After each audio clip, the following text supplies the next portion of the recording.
Gênesis 32,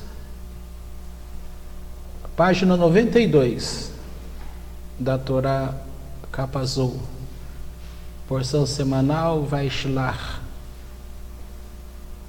Gênesis 32, 4. Bereshit 32, 4.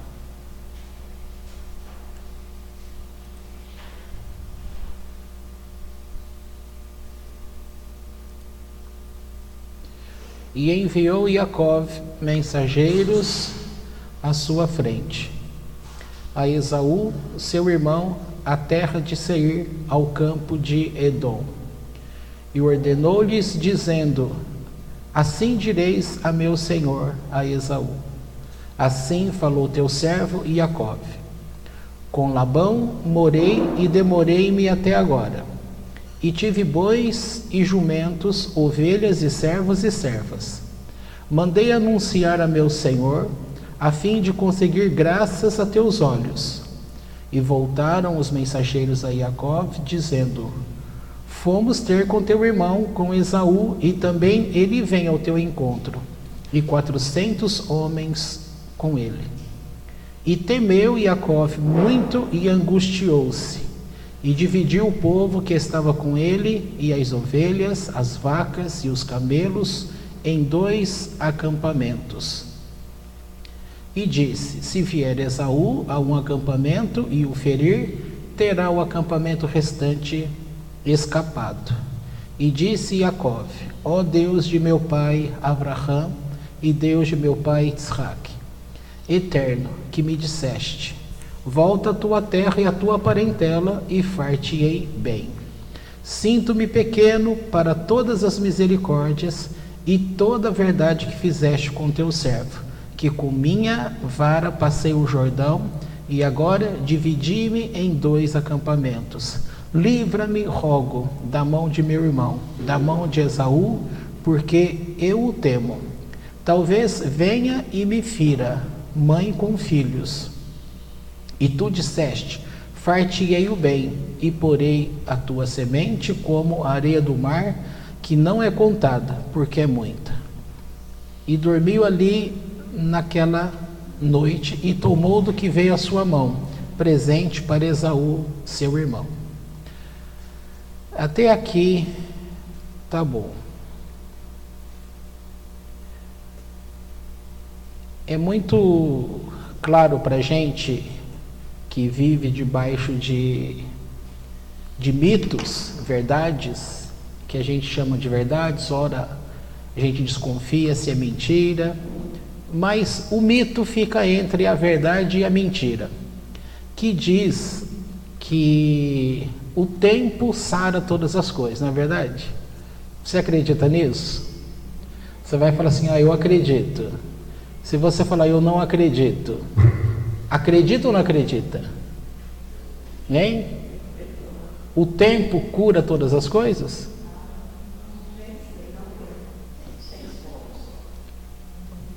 Ou depende. Quando é que o tempo cura todas as coisas?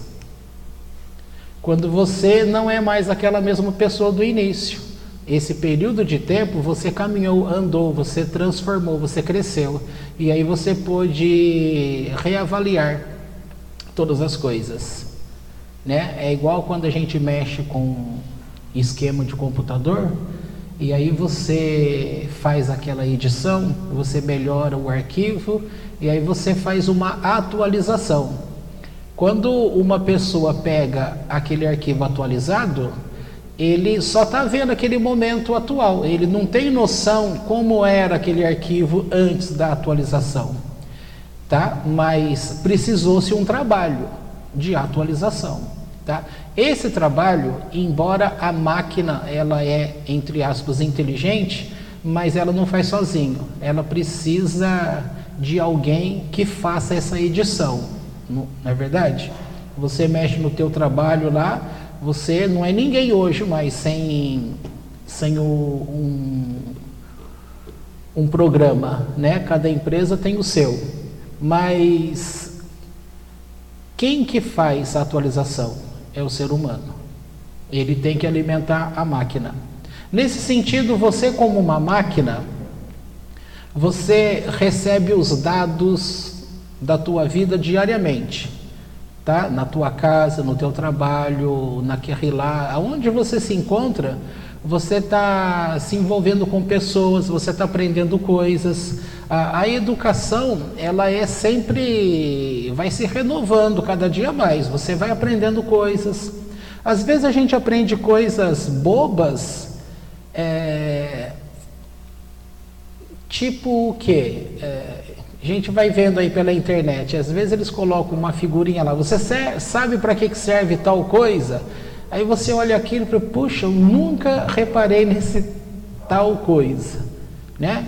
Eu não estou lembrando agora um exemplo aqui para poder te dar nisso daí. Mas tem um monte de coisa que a gente conviveu com aquilo o tempo todo. Lembrei de uma. Pergunta ali, você sabe para que serve o buraco no cabo das panelas?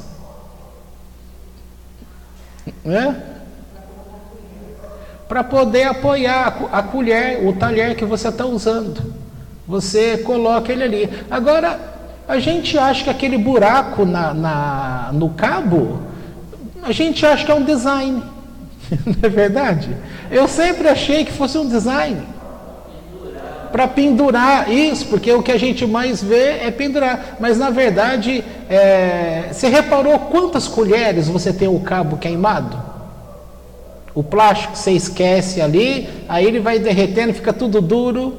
As empresas acham bom isso, porque você sempre tem que estar renovando os talheres. Mas se a gente usasse aquele furo no cabo, você não iria queimar, não iria derrubar no chão, né?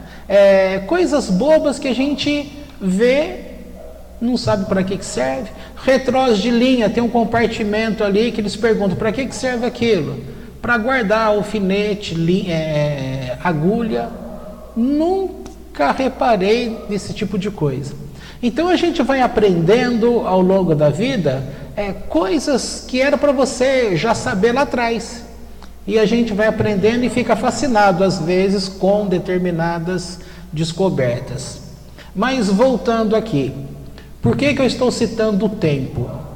Porque há um lapso de tempo aqui de 34 anos quando estes dois irmãos se separaram. E há uma coisa muito interessante, que para ocorrer essa separação, ele precisa tomar uma atitude. Jacó, né, precisou tomar uma atitude. Na verdade, a atitude foi dele, mas a ideia foi da mãe, tá? E qual foi? Todo mundo conhece essa história, aquela questão dele receber a bênção na frente do irmão. Quando o irmão descobre isso, ele jura de morte, certo? Nós já vimos isso. Então, mas para ele entrar naquele lugar, ele teve que usar uma vestimenta que era a vestimenta do Esaú, que por consequência era a vestimenta de Nimrod, que roubou esta vestimenta que foi feita por Deus, que vinha desde Adão. Agora, cada coisa funciona de acordo. Olha, você dá um telefone celular cheio de coisas para mim, eu vou continuar usando só o WhatsApp, hora ou outra vendo Facebook e fazendo ligação e recebendo ligação. Então aquele monte de coisa que deixou ele bonitão, caro, eu não vou saber usar. Agora dá o mesmo telefone na mão da Andy para você ver. Nossa, faz miséria com aquilo lá. Por quê? Fuça, busca, sabe usar cada coisinha que está lhe oferecendo. Ora, a vestimenta, ela também, como ela foi feita de Deus, ela tinha um propósito, tá? Naquele momento, todo momento em que Adão usou a vestimenta e foi passando para frente, quando chega nas mãos de Nimrod, eu já comentei aqui, que aquela vestimenta, uma das coisas que acontecia é que ela trazia para quem estivesse observando, os animais, por exemplo, eles tinham uma sensação, eles eram atraídos para aquela roupa, porque ela trazia uma imagem de Deus, como se fosse a visitação do próprio Deus. E eles então vêm para perto para poder se curvar diante do Eterno. Ora, ele como caçador, o que ele fazia? A presa vinha até ele e ele simplesmente matava. Então ficou conhecido como um grande caçador. Mas a ideia não era essa. Então ele fez uso de um atributo.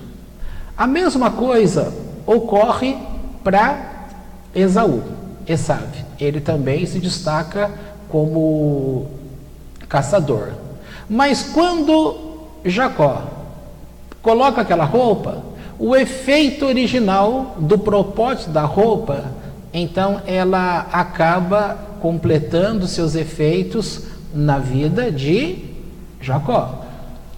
E o pai, portanto, ele dá a bênção para este filho, e não para aquele filho que ele originalmente queria abençoar, que era Esaú. Portanto, na hora que Jacó entra com aquela vestimenta, ele concede a bênção, e uma das bênçãos que ele coloca é a bênção para a materialidade das coisas na terra.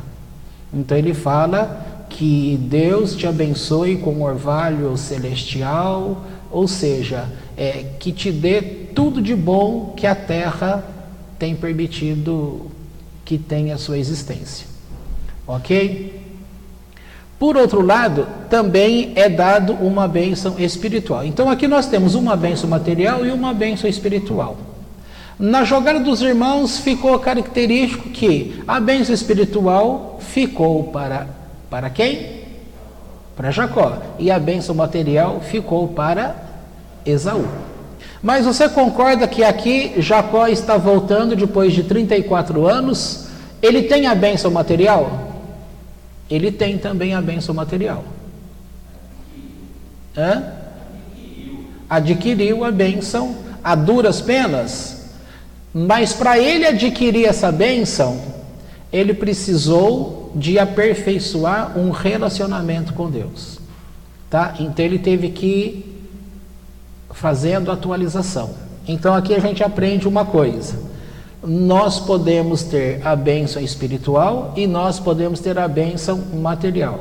Tem gente que passa a ter somente a bênção material.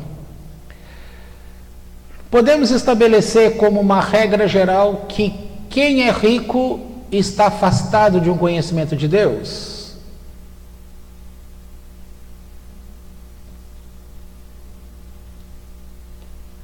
Tem uma regra no raciocínio lógico que você quebra a função do todo.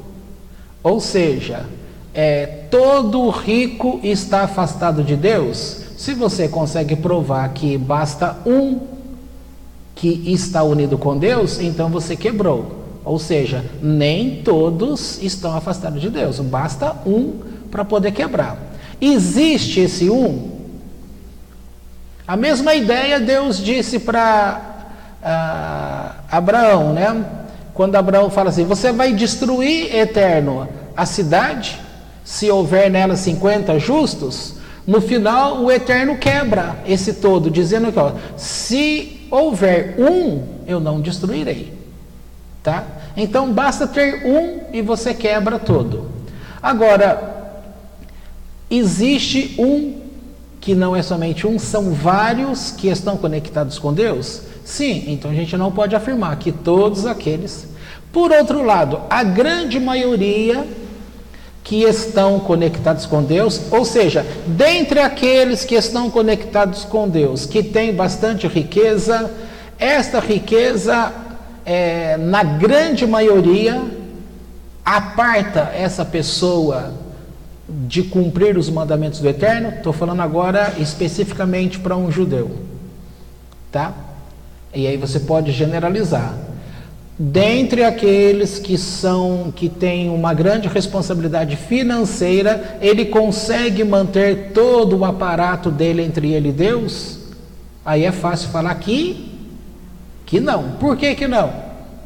Porque a cabeça o tempo está muito voltado para aquelas coisas que pertencem ao mundo de baixo, tá? Isso também, na observação aí, é muito clássico isso, é muito fácil comprovar.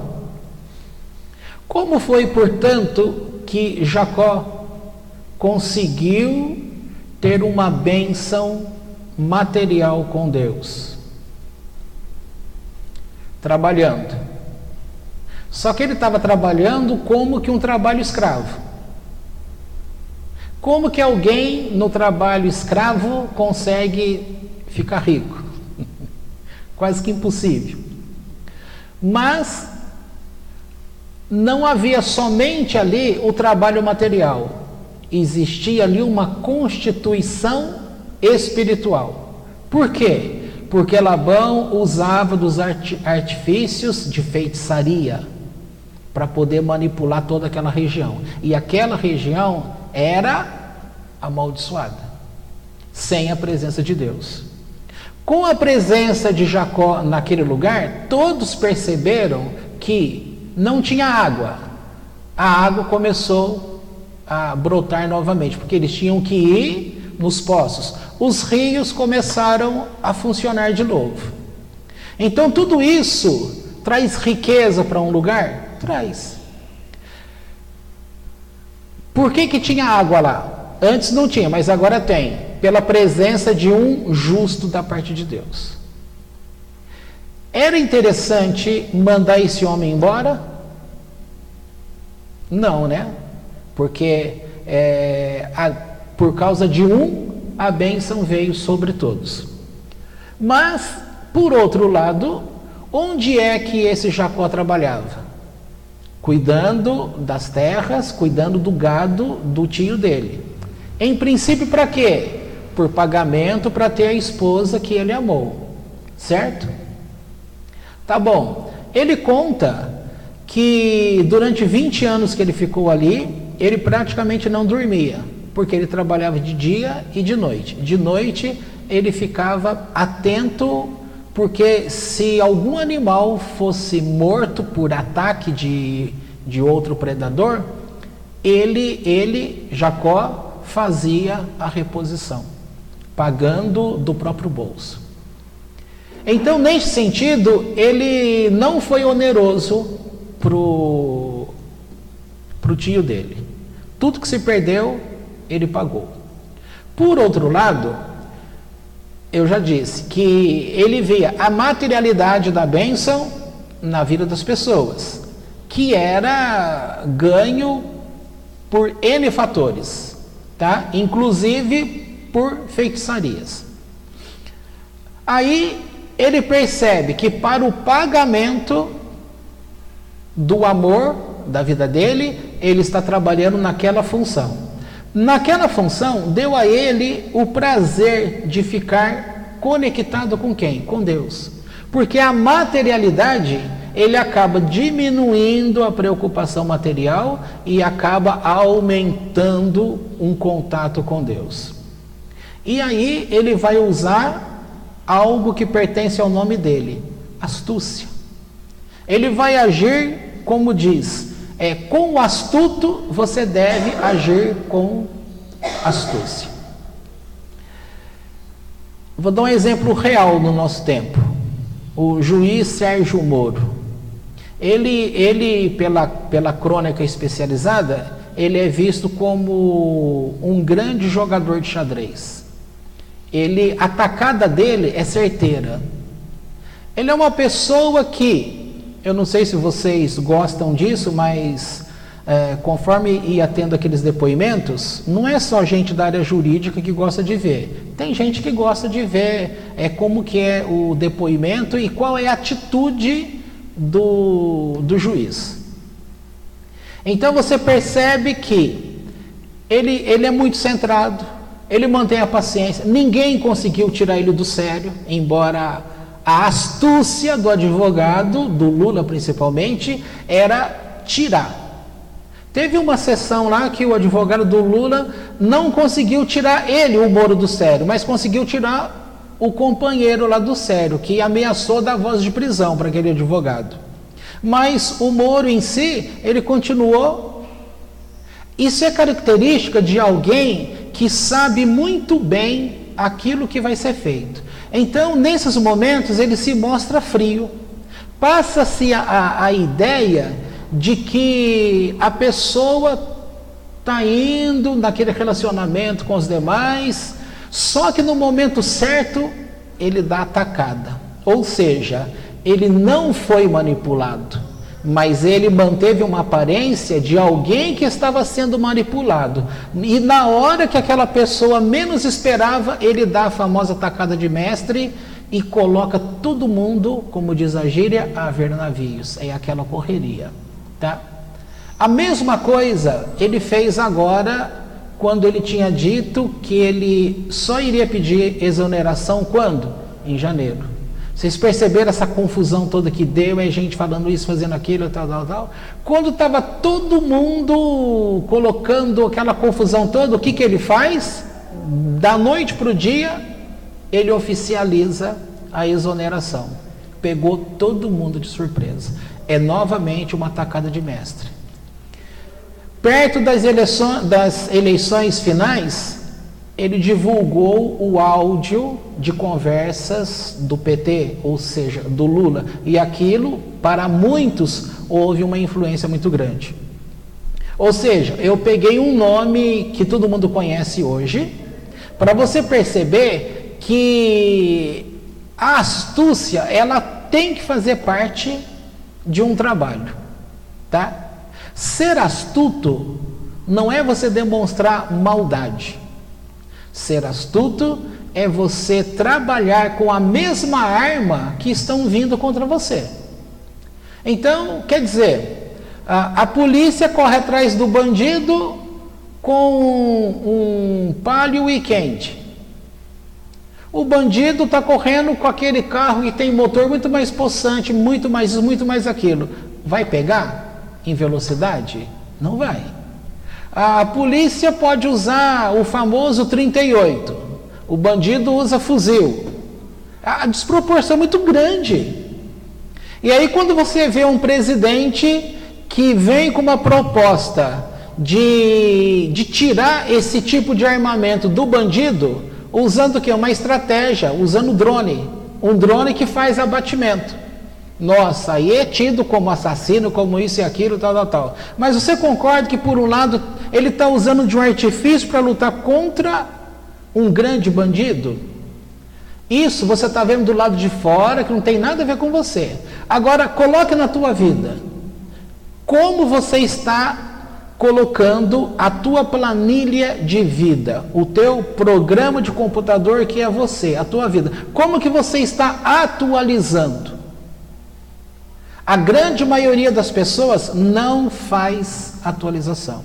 Elas ficam à mercê do tempo, porque foi muito divulgado que o tempo cura todas as coisas. Se o tempo cura todas as coisas, significa que ele não curou nada, ele mascarou todas as coisas. Por outro lado, eu já disse lá no começo, que as pessoas, quando elas aproveitam oportunidades, quando elas aproveitam conhecimento, todo mundo está aqui nessa terra para crescer, tá? Para adquirir conhecimento, para servir ao Eterno. Quando você vai descobrindo coisas que o Eterno vai esclarecendo, aí eu volto na imagem de Jacó. Jacó, quando passou a ficar a parte da noite, que ele tinha que ficar acordado, o que ele faz? Ele usa a parte da noite para ficar conectado com quem? Com Deus, para estudar Torá. E quando ele vai estudando Torá, conectado com Deus, ele vai fazendo o quê? Ele vai atualizando um conhecimento que ele, ou seja, ele vai atualizando e praticando o conhecimento que ele acabou de fazer 14 anos de estudos em Torá. Então ele tem 14 anos de estudo de Torá e agora ele tem 20 anos para aplicar, para fazer a prática daqueles 14 anos. E a aplicação prática dele não é simplesmente fazer uma aplicação prática como fórmula. Qual foi o grande detalhe? Ele se identificou com Deus. Aí volta no exemplo da roupa. A roupa era uma, tá? Mas ela em Esaú funcionava de uma forma. A mesma roupa em Jacó funcionou de outra forma. Então o conhecimento de Torá que ele tinha, mas a aplicação nesses 20 anos não foi mera aplicação, fórmula fria. É assim que tem que ser feito, eu vou fazer assim. Então é assim que tem que orar, eu vou pegar essa oração e vou fazer assim. Reproduzir apenas oração não significa que você vai ter o sucesso. E está aqui um exemplo.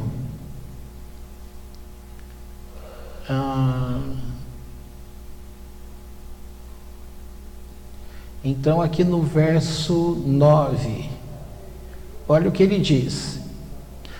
No verso 8 ele está dizendo assim: e temeu Iacov muito e angustiou.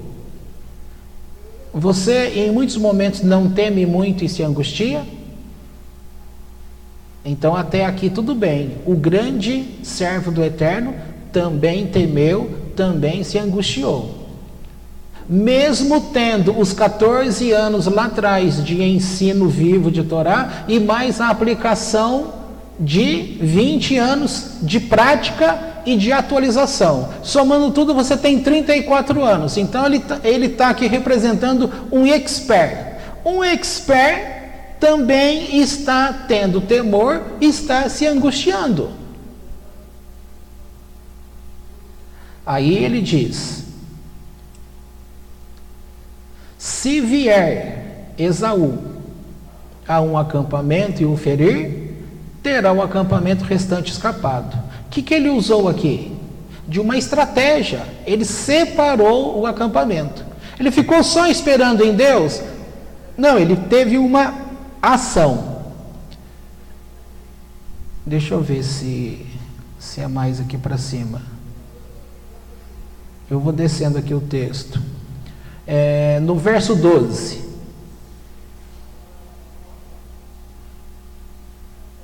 Aliás, verso 11. O que ele faz? Ele ora. Essa oração, perceba que é uma atualização. Veja a oração que ele faz. Não é uma oração de aplicação para tirar vantagem. Isso aqui é uma atualização, é uma vivência diária com Deus, estreitando o relacionamento. É justamente você mantendo... Bom, vamos ler aqui. Verso 11 diz: sinto-me pequeno para todas as misericórdias e toda a verdade que fizeste com teu servo, que com minha vara passei o Jordão e agora dividi-me em 2 acampamentos. Livra-me, rogo, da mão de meu irmão, da mão de Esaú, porque eu o temo. Talvez venha e me fira, mãe com filhos. E tu disseste: far-te-ei o bem, e porei a tua semente como a areia do mar, que não é contada, porque é muita. Aqui ele está fazendo ligação com aquilo que é o momento. Ele está entrando em ação com todo o emocional, ou seja, ele está vivendo, ele está aflorando, porque se você segura querendo espiritualizar tudo, e você segura toda a emoção, você vai ficar doente. Então ele está permitindo que essa energia emocional rode dentro dele, ele vai experimentar essa tortura que é o temor, que é justamente essa angústia, mas ele faz menção o quê? A atualização. Ele digita os dados. Ele não fica simplesmente: olha, eu tenho 14 anos de estudo, eu tenho 20 anos de prática deste estudo, e nestes 20 anos eu adquiri muita sabedoria nessa prática com Deus, logo é certo que Deus vai me livrar. Ora, Deus vai te livrar? Pode ser que sim, pode ser que não. E se não quiser livrar? Como muitos Deus não quis livrar. A pessoa simplesmente, a prática de vida, tudo aquilo que ela viveu com Deus, vai fazer com ela simplesmente receba, sem rancor de Deus, aquela vivência como mal. Tudo que desagrada você é visto como mal. Então, algo que vem para você, da parte de Deus, que desagrada você, é mal. Aí a pergunta que se faz é: pode vir o mal da parte de Deus? Não. Da parte de Deus não vem mal. E como se explica esse lado mal que você está passando, que veio da parte de Deus? Quando você entende e você faz e vive, ou seja, quando você passa por uma experiência vivendo, a gente dá o nome de vivência. Então esse termo vivência, quando fala assim, vivência em psicologia significa isso. Você passou por aquele experimento, tá? Então, o que essa pessoa faz? Ela recebe algo de Deus mal? Não, Deus não faz maldade. Então, como explicar? A vivência dela com Deus já permite que ela viva aquele momento ruim, mas entende perfeitamente. Ela assimila, inclusive, com as partes de sua alma que é responsável pelo emocional. Então, ela não dirige o emocional dela contra Deus, porque ela já tem a capacidade, pelo estudo, pela aplicação, pela oração, pela vivência, pela atualização diária. Então ela já entende que quando alguma coisa vem de ruim para ela, ela vive a parte ruim, mas ela entende que aquilo não é ruim, porque se vem de Deus, é bom. Quando que você vai ver o lado bom? Aí vem respostas de vários sábios. Você pode vir aqui na terra, tá? Como você tem que ter certeza, se eu não receber aqui, é certo que eu receberei no vindouro. Aí volta naquela tese que o mundo, as pessoas sempre mexem. Muitos dizem, o que vai me interessar? Aí volta aqui para Esaú. Quando foi feita a divisão dos bens, você quer a bênção espiritual ou você quer as bênçãos materiais do nosso pai? Esaú vai e se aconselha lá com o sábio. O sábio diz para ele, olha, a bênção espiritual, ela virá lá na frente. Ou seja, depois da tua estada aqui nessa terra. Então toda essa riqueza, ela vai ser perdida. Você não vai poder usar, porque você vai usar a recompensa lá na frente. Agora, pegue a riqueza do teu pai, porque você já vai desfrutar agora. Entendeu? Pois é. Neste exemplo, as pessoas ainda vivem nessa síndrome desse conselho para Esaú. Todo mundo quer atribuir que o sofrimento dela, ou tudo que ela fez, aí vamos lá para a pessoa de Jacó. Então, o que acontece com você, comigo, com as pessoas? Ou seja, que Deus não permita mais que a gente viva assim. Só que Deus não permita para a gente cortar essa palavra negativa. Mas não é Deus que não vai permitir, é você que tem que agir. Porque se você não fizer nada, você vai continuar à mercê de Esaú e Jacó, que convive com você. Então, qual é a primeira parte que você mostra que tem? Eu tenho estudo de Torá há 14 anos, eu tenho 20 anos de aplicação desse estudo de Torá e eu tenho a prática correta, ou tenho todos os lucros que eu obtive nesses 34 anos. Então isso mostra uma figura que vai fazer com que você fique até altivo, espiritualmente falando. Por outro lado, você mostra também que tem as raízes de Esaú. Não pense que você vai perder essas coisas, porque Esaú e Jacó mora dentro de todas as pessoas. Ninguém vai ficar livre dele. Se você não trabalhar, se você não atualizar o teu ser, um destes dois vai ficar sempre muito grande. E conforme aquele que você permite que fique muito grande, vai determinar que tipo de vida você estará vivendo. Ou que tipo também de percepção você vai ter com Deus. Agora, Esaú, riqueza desta terra, pronto para ter os prazeres dessa terra, mas também dizia que estudava os mandamentos do Eterno. Estudava um pouco? Estudava. Mas o estudo deles era sempre para que ele obtivesse o lucro, a vantagem. Não era de coração aberto. Isso é importante. Ok? Tá bom. Então veja só. A estratégia dele aqui, de Jacó. Ele agora está voltando. 34 anos depois. O que ele pensa? Vou encontrar com meu irmão. Aí vem o pânico. Os 34 anos apagou a ira e o ódio daquela rixa lá do passado. Ele, Jacó, esqueceu? Não esqueceu. Esaú esqueceu? Em princípio não esqueceu. Mas na prática houve a luta entre os dois? Não houve.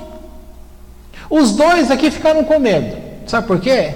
Porque quando eles passaram por esses 400 homens, os servos de Jacó disseram que esses 400 homens vinham de Esaú. Só que esse Esaú também viu os 400 homens e acharam que era de Jacó. E eram, na verdade, o que eram anjos que veio para socorrer. Então, os dois também nesse sentido, quem leu o Midrash nesse pedaço aqui, fica claro ali que os dois erraram, porque, principalmente Jacó, porque ele abaixou a cabeça. No que ele abaixou a cabeça, o irmão dele achou que viu vantagem ali. Então, vamos voltar aqui. Depois de 34 anos, o tempo apagou? Não. Mas Jacó era a mesma pessoa? Não era a mesma pessoa. Abandonou a astúcia? Você tem que ser astuto. Bom, é um texto lá no Novo Testamento, quando é dito que você tem que ser prudente como a serpente. Mas tem que ser o que como a pomba? Calmo, simples, sereno como a pomba. Mas você tem que ter também a astúcia da serpente para dar o bote certo. Uma pessoa que educa o filho dando tudo para ele acha que ele está sendo um bom pai.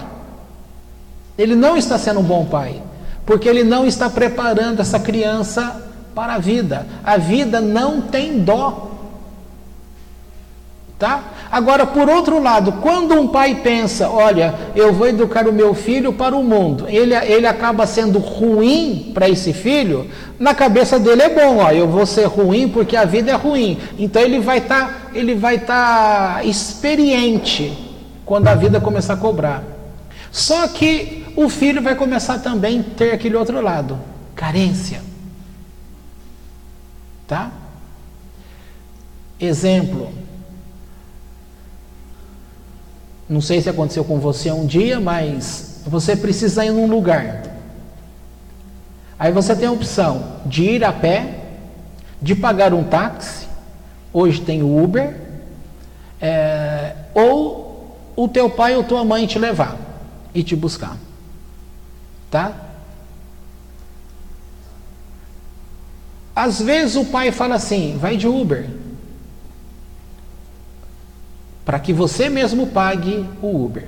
Mas pensando numa idade em que esse adolescente não trabalha, então ele não vai ter dinheiro e não recebe esse dinheiro. Aí ele tem que se virar, ele tem que ir a pé, ou arrumar um dinheirinho para pagar o Uber, ou o táxi, certo? Mas quando o pai ou a mãe tem o prazer de pegar o carro, ir lá buscar a pessoa e levar, isso marca uma pessoa? Marca. Isso marca a pessoa dizendo eu posso contar? Então, percebe? É um ato tão simples, vai trabalhar numa área da pessoa que vai trazer a ela confiança. Ou seja, eu posso contar com, tá? Num pedaço da vida que não tem nada a ver com isso, aquela confiança começa a energizar aquele momento lá e a pessoa mantém a paz. Agora o outro lado também é verdadeiro. Quando ele já começa a ser desqualificado aqui atrás, lá na frente também aparentemente não tem nada a ver uma coisa com a outra, aparentemente. Aí a pessoa começa a se sentir o quê? Sozinho, não adianta porque nunca ninguém me ajuda, eu nunca tive ninguém para me ajudar, e começa um monte de coisas negativas que talvez faltou o quê? Um pouquinho do apego lá atrás. Entendeu? Agora, passados-se os anos, novamente eu volto, aquele que ficou no apego ruim, ele pode, ao longo dos anos, alterar o manejo de sua vida? Pode. Se ele consegue fazer isso, o que ele faz ao longo desses anos? Ele vai atualizando a condição dele.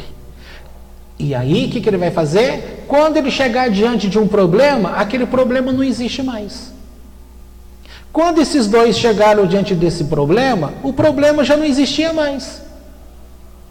Então ele chega para o irmão, os dois irmãos chegaram, se abraçaram e choraram. Olha, receba esse presente. O que é tudo isso? É para você, meu irmão. Não, eu não preciso, eu tenho bastante, pode ficar para você. E quem são essas pessoas? Essas pessoas que você viu são os teus sobrinhos, a tua sobrinha. Estava tudo maravilhoso aqui. O grande expert também deixa passar batido algumas coisas. Como diz, eu vejo lá, vai falar, de certo que sim. Estava lendo um livro do Rebbe, num comentário, que eu achei que eu fosse usar o comentário, na verdade não estou usando nada. Então está lá escrito, de certo. Certo é o tema aí que a gente tem brincado com uma questão aí. Deixou passar? Jacó deixou passar uma coisa. Naquele amor todo, o irmão fala assim, vamos voltar juntos? E ele pensa, de jeito nenhum, eu não posso voltar junto. Aí ele dá uma desculpa, vai você na frente e eu te encontro lá, tá? Que ele não queria, ele ainda tinha medo, então ele ainda está usando de astúcia. Por outro lado, houve um probleminha aqui com Diná. Mais lá na frente aconteceu alguma coisa ruim com Diná? Aconteceu. Uma das consequências para ter acontecido, uma das consequências para o ocorrido lá na frente, começa aqui. Ele esconde Diná para que o tio não visse a Diná e vendo que ela era bonita e quisesse pegá-la por esposa. Então ele não permite. Já que ele impediu que a filha pudesse se casar com o tio, o que aconteceu? Lá na frente, entre aspas, um qualquer a pegou. O que faltou aqui? Confiança em Deus. Se ele já tem a experiência que está tudo caminhando, porque Deus está organizando todas as coisas, por que pensar? E aí eu digo, é a primeira vez que ele faz isso? Não é a primeira vez. Aliás, aqui é a primeira vez. Mas lá na frente, Jacó tendo todos os filhos que vão ser enviados lá para o Egito, tá? Quando José se apresenta, toda aquela história que você já conhece, ele fala: cadê o menino mais novo? Tem o menino mais novo? Tem. Então traga esse menino mais novo a próxima vez. O que Jacó faz? Não vou deixar de jeito nenhum. Já perdi um filho, não vou perder um segundo. Tenho medo que aconteça alguma coisa no deslocamento daqui até o Egito. Tá? A mesma coisa, o medo de acontecer e o medo de acontecer com Beniamim e o medo de acontecer com Diná, o comportamento foi o mesmo. Aqui aconteceu o quê? Lá na frente, Diná é violentada e casa-se com o Shechem. E lá na frente, o menino teve que subir? Teve que subir.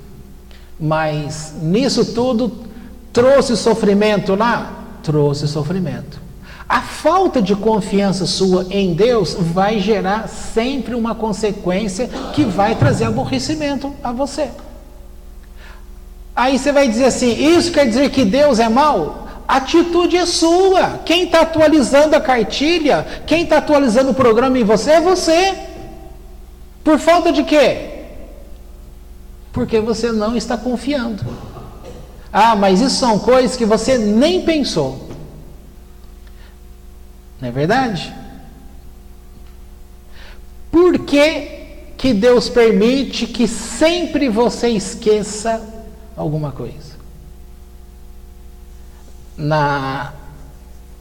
No processo freudiano lá, ele diz assim, que todo ladrão, ele tem um desejo inconsciente de ser pego. Por isso, em todo crime, o ladrão deixa uma prova para que ele possa ser perseguido e preso.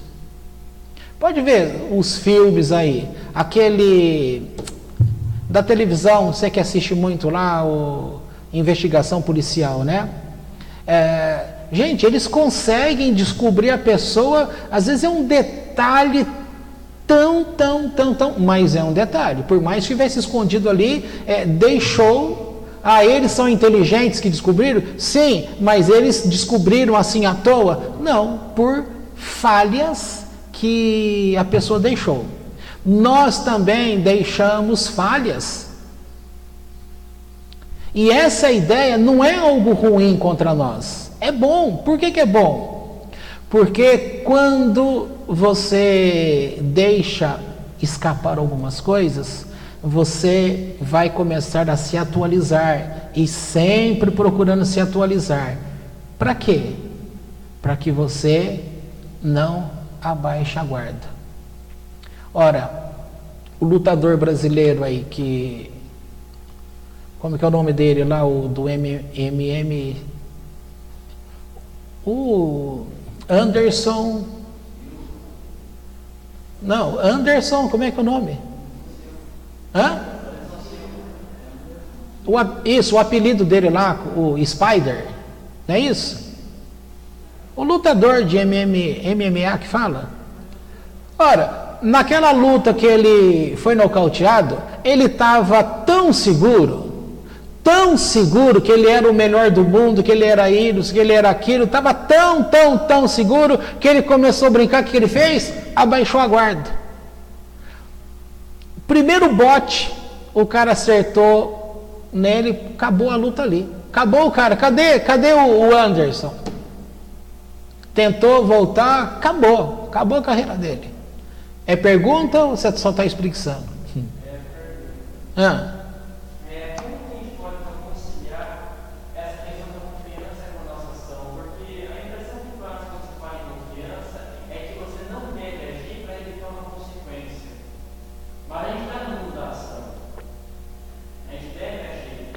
E uma das vertentes que a melhorar aborda é que Diná, ela tinha um planeta perturbado. E um clareza que se Jacó deixasse, porque Esaú visse Diná,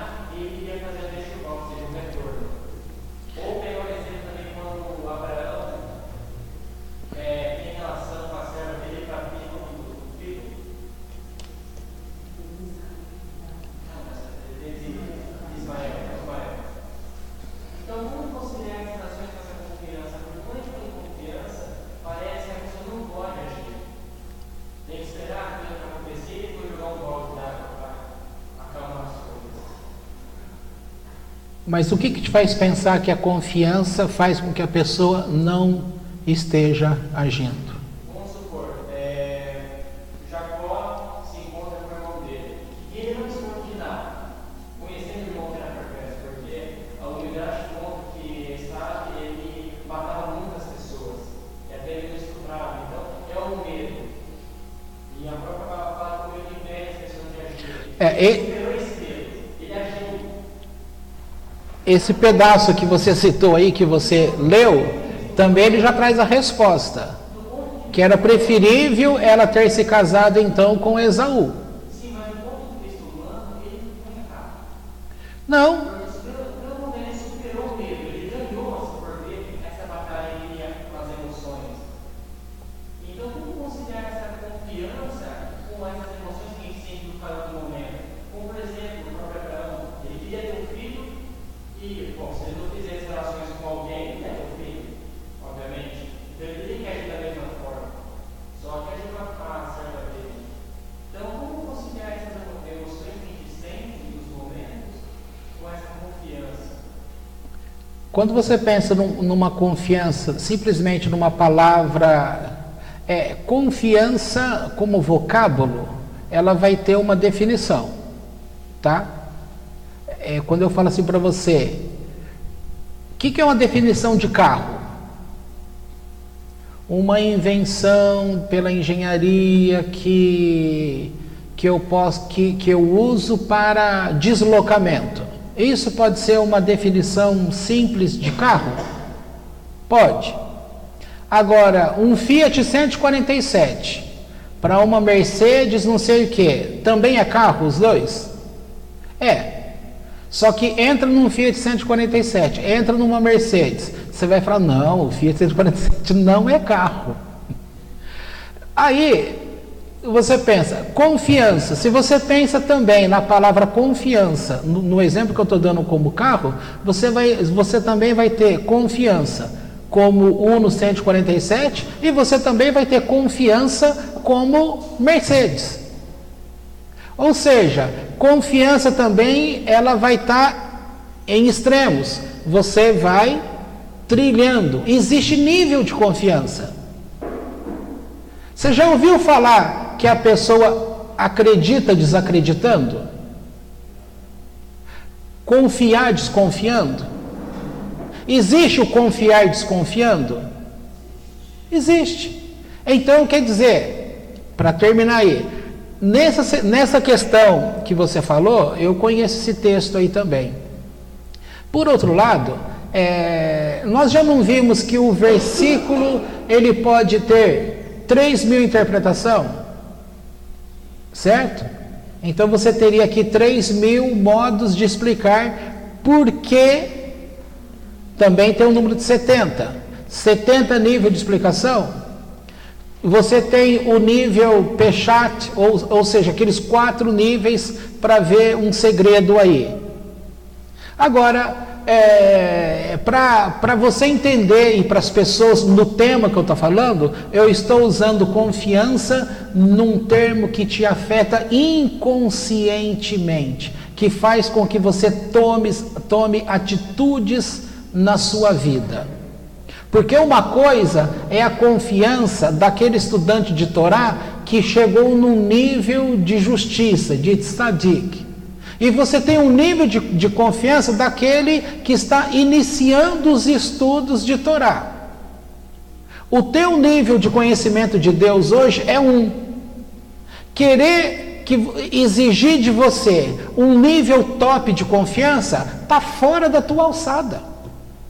Porque você está limitado no tempo.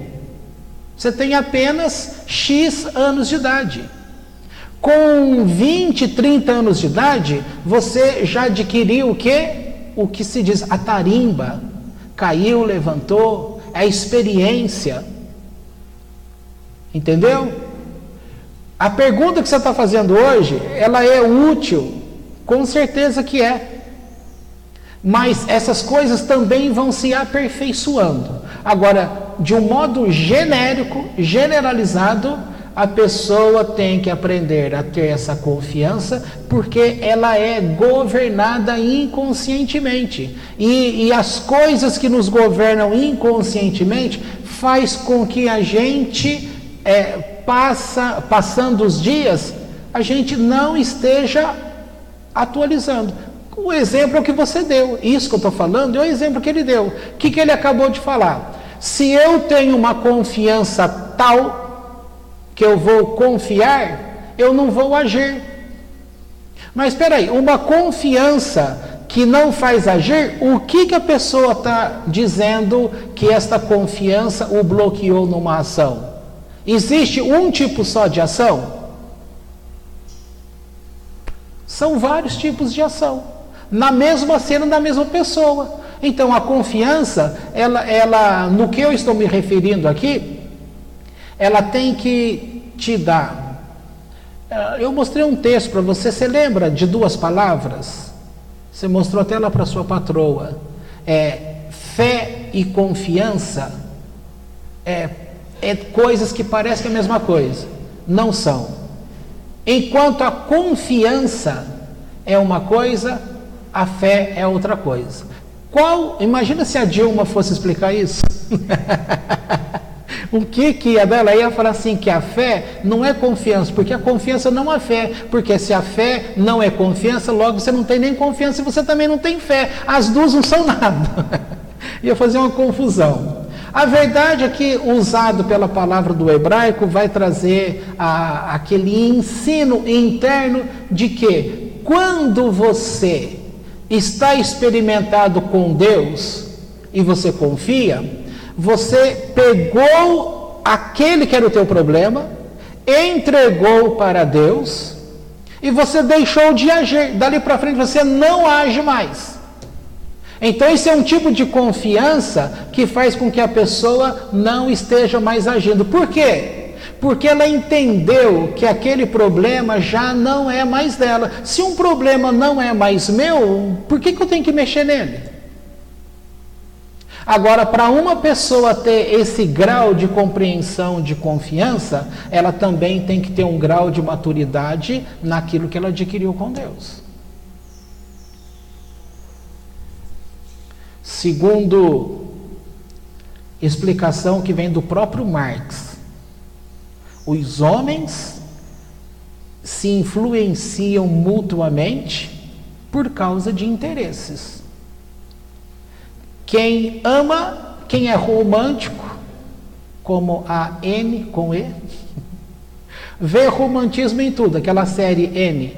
A menina vê romantismo em tudo.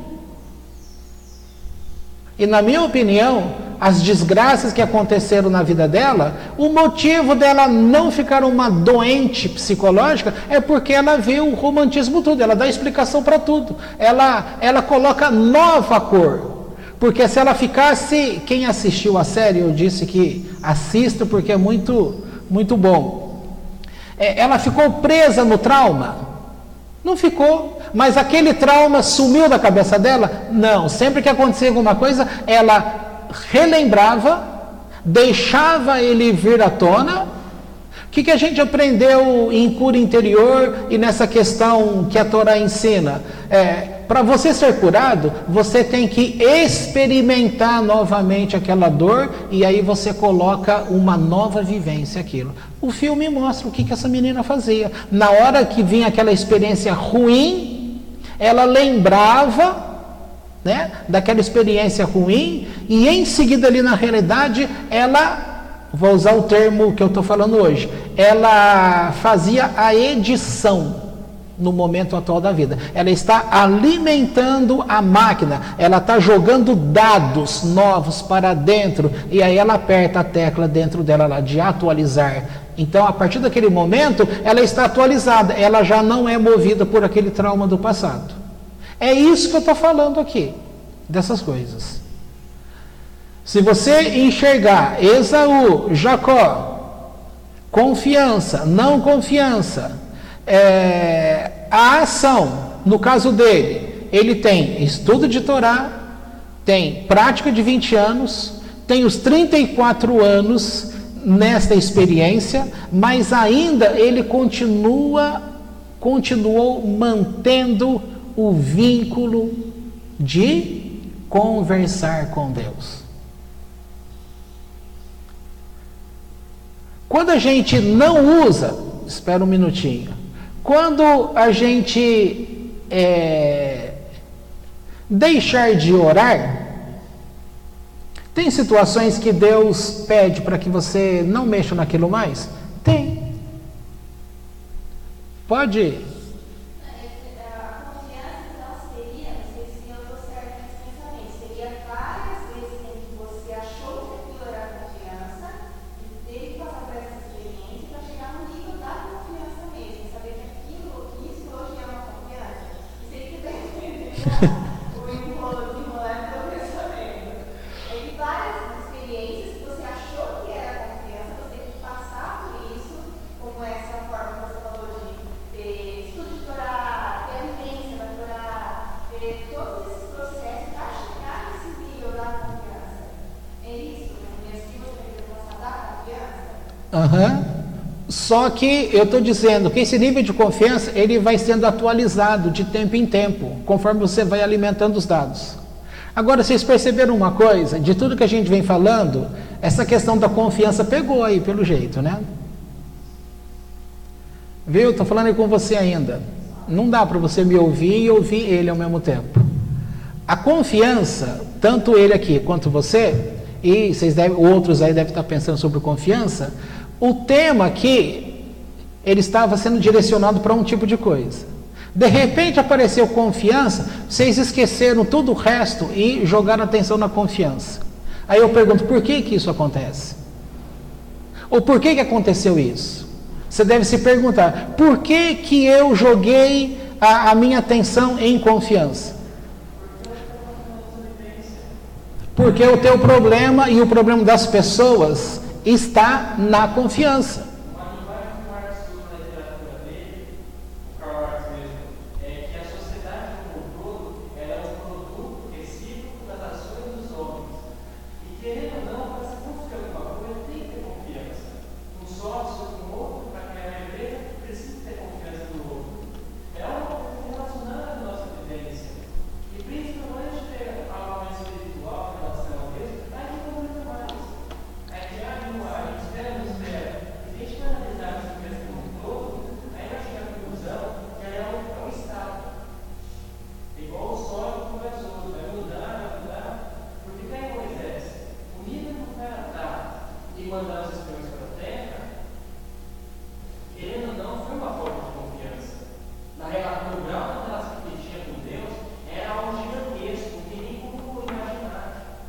Então, é muito difícil, acho que teorizar o que é a confiança.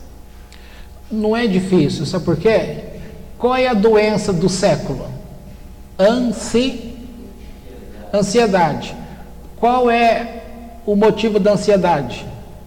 Falta de confiança. Essa falta de confiança é a mesma coisa da falta de confiança em Deus? Já viu um rabino com ansiedade? Será que existe? Já viu o pastor com ansiedade? Ou depressão? Mas no caso aqui, confiança está ligado com ansiedade. Já viu o padre com distúrbio de ansiedade? Pastor com deficiência de ansiedade? Rabino com ansiedade? E lideranças eclesiásticas aí, que tem vínculo com Deus, com ansiedade? Existe? Existe. Nesse tema que vocês estão falando, eles não poderiam ter ansiedade, porque eles estão tendo comunicação com Deus. E eu estou falando justamente ao contrário. Agora, a ansiedade é falta de confiança? O carro-chefe é. Você vai dar uma aula de apresentação do teu mestrado. Uma pessoa que vai apresentar o mestrado para uma banca, você que presencia lá, até 5 minutos quando começar, é normal você ver a pessoa nervosa?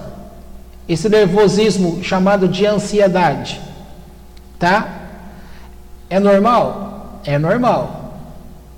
E agora, aquele que se embanana todo, e às vezes ele perde, ele é reprovado pela banca, é porque faltou confiança. Não é porque ele não sabe. É porque ele começa a acreditar. Ora, se ele estudou, fez tudo que tinha que ser feito, né? Porque tem técnica para você apresentar o trabalho. Enquanto faz tudo aquilo, se a pessoa, aí é o quê? Como ela está alimentando a si mesma. Gente, não queira pegar um texto da Torá e fazer dele explicação para todas as coisas da vida, porque não vai funcionar. Não tem como. Não tem como você pegar uma coisa e explicar para tudo. Mas tem certas coisas que ela vai reverberar na tua vida inteira. Confiança vai reverberar na tua vida inteira. Aí, aonde ela se encaixar, então tem a confiança daquele que vai apresentar um programa de televisão. Tem a confiança do time de futebol, que contrata psicólogo, porque o cara fica com medo de chutar. Entendeu? Por que ele fica com medo de chutar? Porque ele pode ter perdido um gol antes. Jogador em Copa do Mundo vai cobrar pênalti. Tem medo de ser decisivo. Agora, e aquele que é frio? Lembrar da Copa do Mundo sem ser aquela do Brasil, aquela que... Quem foi o campeão anterior? Copa do Mundo do Brasil foi a Alemanha. Antes, teve um jogo lá que foi a Argentina... Não, o Uruguai. Não, teve duas coisas. A Argentina... Não, é o Uruguai mesmo, que tem o Suárez, né? Naquele jogo... Valia muito aquele jogo. O cara chutou a bola, passou pelo goleiro. O que esse rapaz fez? Tirou o gol com a mão. Ele sabia que ele ia ser expulso? Sabia, mas ele pensou assim: o meu goleiro pode defender o pênalti. E no caso, o pênalti foi perdido mesmo. Então valeu a pena ele teve confiança em quem? Agora teve um outro uruguaio, que é esse jogador, ele tem um apelido lá de Louco Abreu. É louco.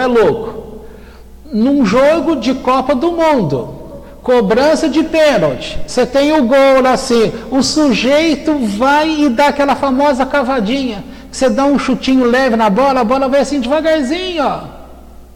O cara faz isso num jogo de Copa do... Isso é uma frieza. A perna dele pesou? Então você tem gente, para ele ter essa confiança, ele tem que ter um preparo. A vida, todas as demais coisas da vida, traz para ele, olha, você pode. Entendeu? Então, a forma como você vai alimentando a tua vida, vai atualizando a tua vida, os problemas. Por isso que os problemas da nossa vida, eles não são ruins. Porque ele pode te preparar para ser uma pessoa melhor. Agora, se cada coisinha da tua vida, como a gente tem aí muitos exemplos, a pessoa pega e fala assim: nossa, por que aconteceu isso? É só comigo mesmo que acontece isso. Já nem vou fazer tal coisa porque eu vou perder mesmo, porque tudo de ruim acontece comigo. Essa pessoa tem confiança? Não. Mas será que ela não tem confiança? Como que ela conseguiu ser um profissional? Como conseguiu fazer prova de vestibular? Ela tem confiança. Percebe? Aonde está o bloqueio dessa confiança, então? A pessoa... Ninguém... Você não pode falar que ninguém tem confiança. As pessoas têm confiança. Tá? Parece a Dilma falando agora, né? Mas peraí, tem ou não tem? Confiança todo mundo tem, mas na hora de colocar a confiança como um produto que vai fazer com que ela esteja conectada à solução de um problema e que ela esteja conectada com Deus, aí a vida vai fazer diferença, porque a pessoa que vai ter que atualizar a si mesma, com a experiência, com o conhecimento de Deus. Por isso que eu estou batendo aqui. Jacó, ele precisaria fazer essa oração que nós vimos aqui? Ele precisaria lembrar que Deus havia prometido a ele? Se ele lembrou que Deus disse que tinha prometido para ele dar vitória, ele precisava ter feito essa oração aqui? Por que ele fez essa oração? Porque ele aprendeu durante as noites, naqueles 20 anos, aprendeu dos estudos de Torá, aprendeu com o pai dele, aprendeu com o avô dele, que era Abraão, aprendeu que não tem como ficar desconectado com Deus. Agora, nós que estamos aqui, a relação que você tem com Deus é diferente da minha. A escolha que eu faço, quando eu me calo ou quando eu falo, é diferente de você. A forma de experimentar o problema é diferente para cada um aqui. Pode faltar confiança às pessoas? Pode. Então, o tema que pega é confiança. Eu lembro de uma aula de clínica, lá na psicologia.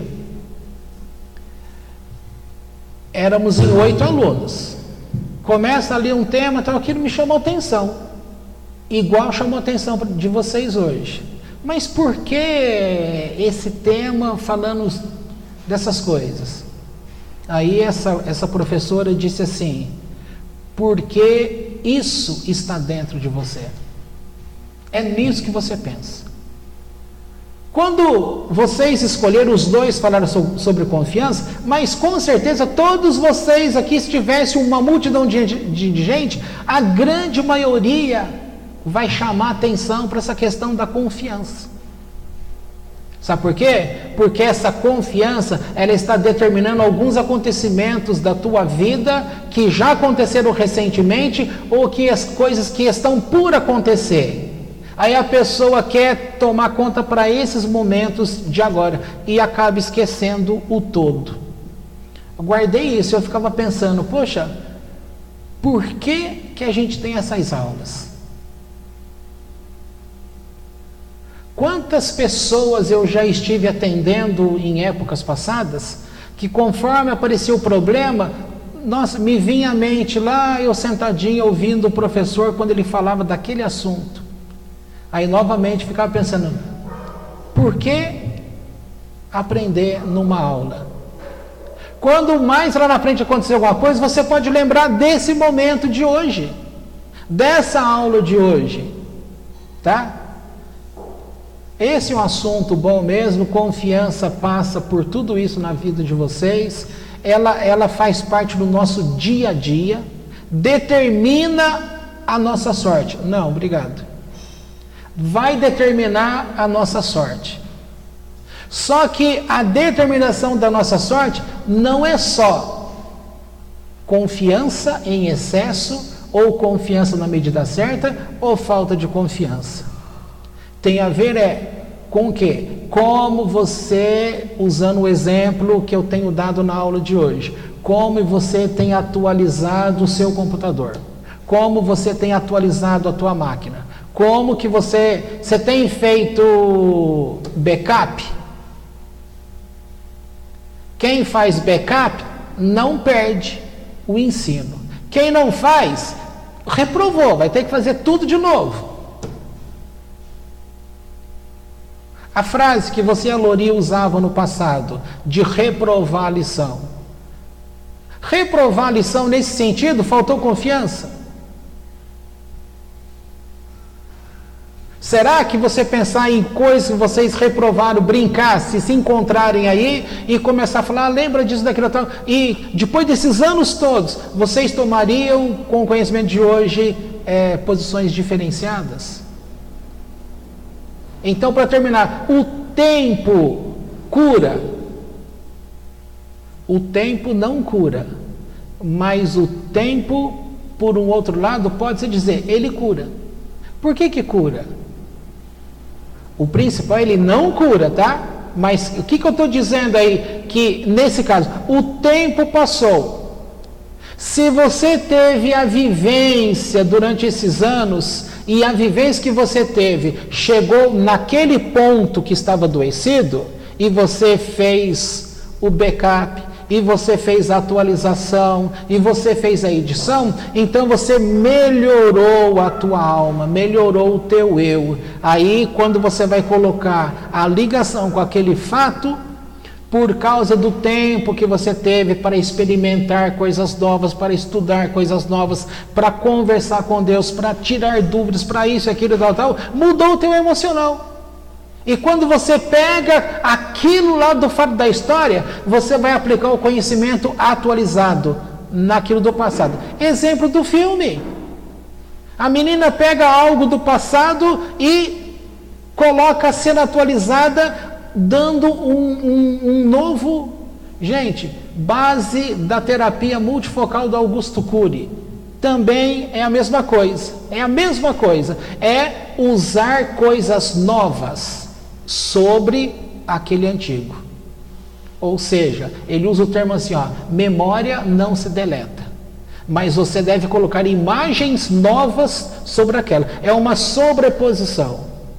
Ora, a sobreposição que você vai usar hoje, se você teve o tempo como teu aliado para aprender, porque a grande maioria, elas paralisam, elas ficam paradas no tempo. O tempo passou, ela só cresceu e envelheceu, mas é a mesma pessoa. Você não extrai nada dela, é aquela mesma pessoa.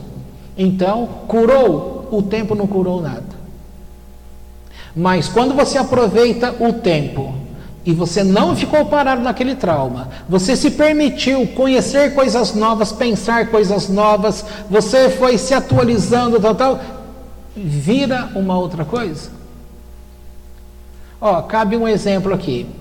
Tem uma mulher, já contei esse caso aqui, teve uma mulher que ela deu muito trabalho no caso para mim, né? Num aconselhamento, porque ela estava com a cabeça assim, ó.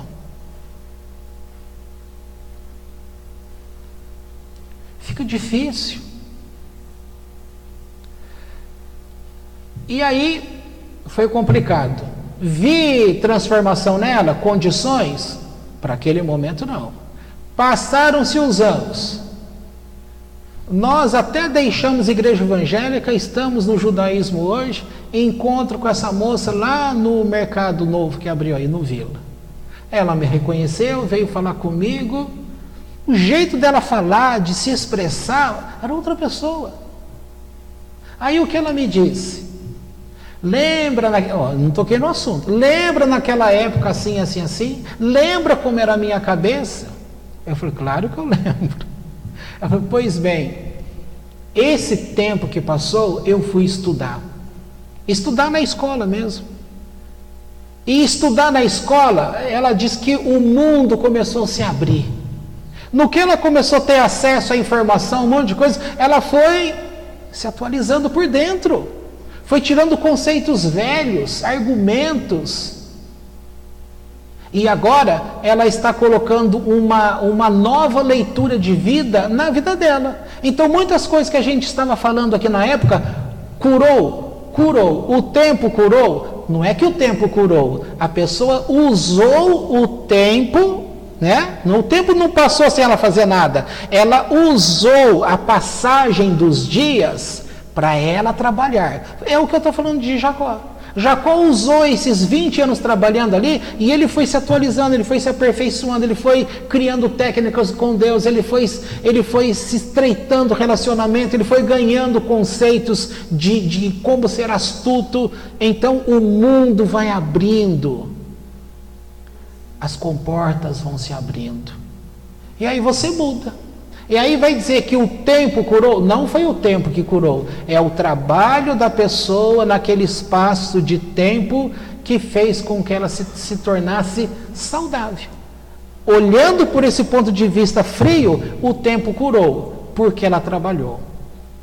Tá?